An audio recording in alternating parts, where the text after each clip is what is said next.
Hello বন্ধুরা, সুপ্রভাত। আশা করি তোমরা সবাই ভালো আছো, আমিও ভালো আছি।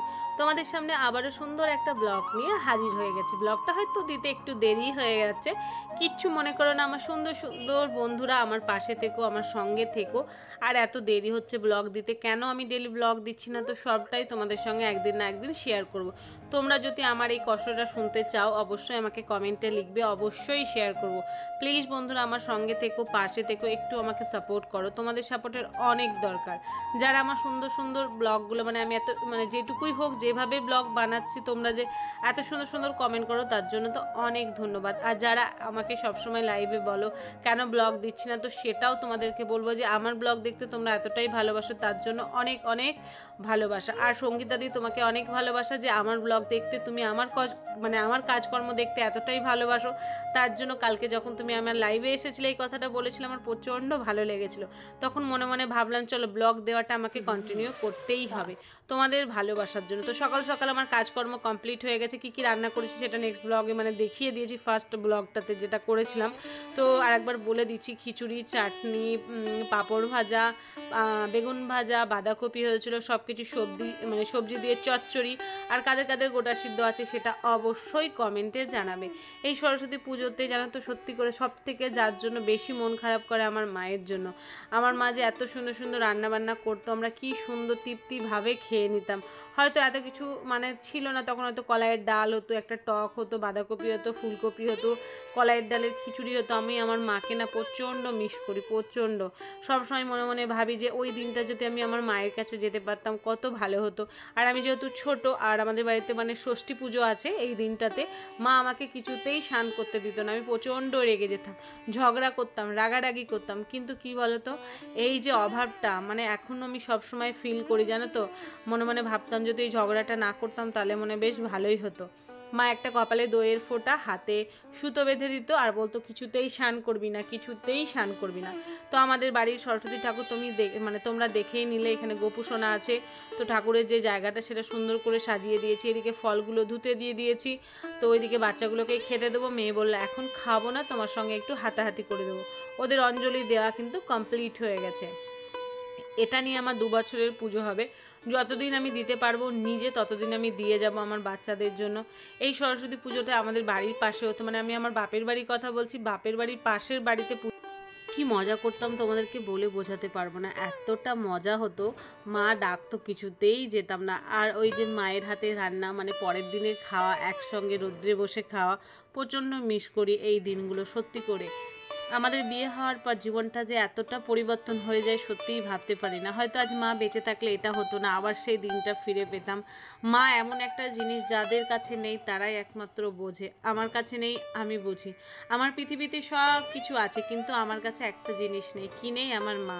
মা থাকলে জীবনে কত দুঃখ কষ্ট থাকতো, মায়ের কোলে মাথাটা রেখে যখন আমি বলতাম তখন হয়তো এতটা দুঃখ আমার জীবনে থাকতো না। এখন এত হাসি খুশি থাকার চেষ্টা করি, কিন্তু তাও মনের মধ্যে যেন কোথাও একটা দুঃখ আমার লুকিয়েই থাকে।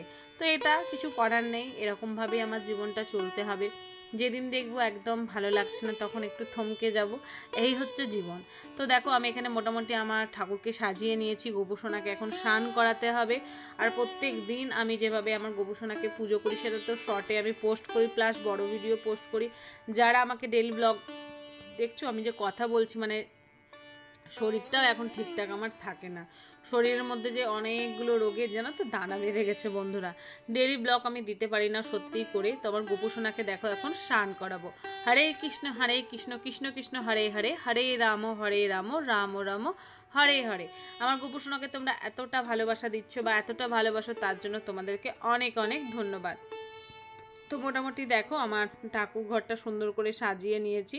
এখন আমার গোপুসোনাকে স্নান করাবো। আমার মেয়ে বললো মা আমি এখন খাবো না, তুমি দাদাদেরকে খেতে দিয়ে দাও। আর এখানে দেখো গোপুসোনাকে স্নান টান করিয়ে একদম রেডি করিয়ে দিয়েছি। তো আমি আমার ঠাকুর ঘরে সরস্বতী পুজোর দিনটা কিভাবে কাটিয়েছি, তারপরে কি করেছি না করেছি, তো সবটাই তোমাদের সঙ্গে শেয়ার করছি। আর এখানে দেখো ধুনো দেবো। আর ধুনোর গন্ধটা যেন তো আমাকে দারুণ লাগে, এই জন্য আমি প্রায় বৃহস্পতিবার, সোমবার এগুলোতে ধুনো বাড়িতে জ্বালায়। তাতে কি বলো তো, খুব ভালো লাগে। তো চলো আমি পুজোগুলো বলছি, দেখো পুজোটা করতে থাকি, তোমরাও দেখতে থাকো। আশা করি তোমাদেরকে আজকের ব্লগটা ভালো লাগবে। ভালো লাগলে অবশ্যই একটা লাইক শেয়ার কমেন্ট করো, আমার পাশে থেকো। অবশ্যই চেষ্টা করব তোমাদেরকে সুন্দর সুন্দর ব্লগ দেওয়ার।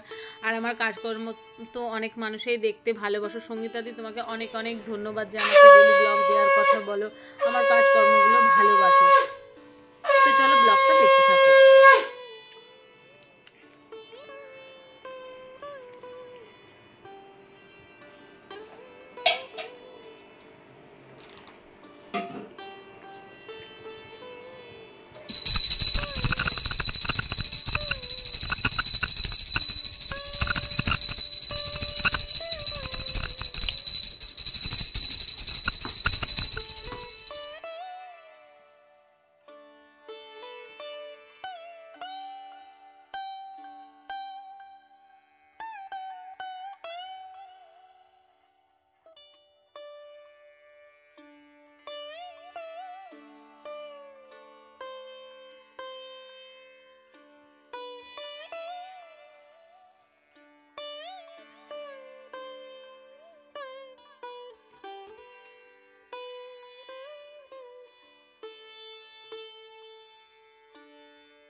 তো পুজো টুজো করে দেখো এখন আমি খাবো লাস্টে খাবার। সবারই খাওয়া দাওয়া হয়ে গেছে। খিচুড়িটা তো দারুণ হয়েছিল। আবার মোটামুটি রাত্রের দিকে 2-2:30টার দিকে আমি সিজানো ষষ্ঠী করব, মানে গোটা সেদ্ধ করব। আমার শ্বশুরবাড়িতে তো কুকারে করে, আমি কিন্তু কুকারে করি না। আমি প্রত্যেকটা নিয়ম আমার মায়ের কাছ থেকে শেখা, কিছুটা শ্বশুরবাড়ি থেকে নিয়েছি, কিছুটা আমার থেকে নিয়েছি, এইভাবে হচ্ছে চলে। আর বেগুন ভাজা খেতে আমার দারুণ লাগে। খাওয়া দাওয়ার পর যে কাজগুলো আছে তো সেইগুলো আবার সামলাতে হবে। অনেকটাই লেট হয়ে গেছে, মোটামুটি তো ঘড়িতে এখন কিন্তু 5:30 বাজে। আমি মোটামুটি ঠাকুরঘর কিছুটা কমপ্লিট করে এখন যে জামা কাপড়গুলো আছে তো সেগুলো দেখো বসে বসে ভাঁজ করছি। প্রত্যেকটা কাজ আমাকে A to Z আমাকে নিজের হাতেই করতে হয়। জানো তো বন্ধুরা, হাত দুটো মনে হয় ধরে যায়, আর পাচ্ছি না, ক্লান্ত হয়ে যায়। যখন বিছানায় একটু 5 মিনিটের জন্য ঘুমায় তখন মনে হয় হাত দুটো নড়াবো না, পা দুটো নড়াবো না, এতটা ব্যথা করে। আসলে এতটা পরিমাণে কাজ করতে হয় না, কাজ যারা করে তারাই বোঝে। একটা হাউসওয়াইফের যে কতটা কাজ থাকে সত্যি করে তারাই বোঝে যে সারা দিন যে কি চলে। তো এই জামা কাপড়গুলো ভাঁজ করে আমি 5-10 মিনিটের জন্য একটু একটু শার্ট হলাম, মানে শুলাম, শোয়ার পর চলে এসেছি সন্ধে দিতে, সন্ধে টন্ধে দিয়ে দেব। তারপরে সকালবেলাটা পুজো পাঠ করব, পুজো পাঠ করার পর মেয়েকে নিয়ে সোজা চলে যাব স্কুলে।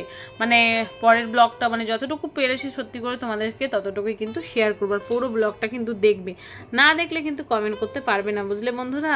তো পুরো ভিডিওটা দেখো।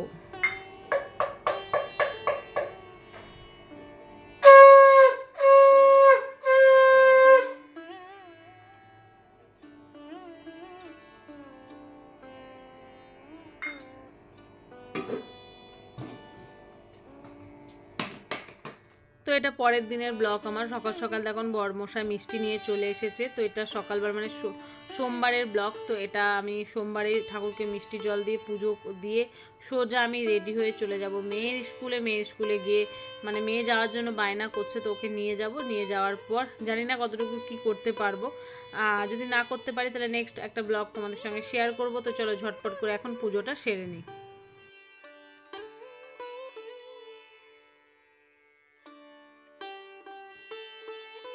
তো পুজো টুজো হওয়ার পর দেখো সিজানো ষষ্ঠী নিয়ে বসে পড়েছি, আর এখানে গোটা সেদ্ধ নিয়ে বসে পড়েছি খাবো।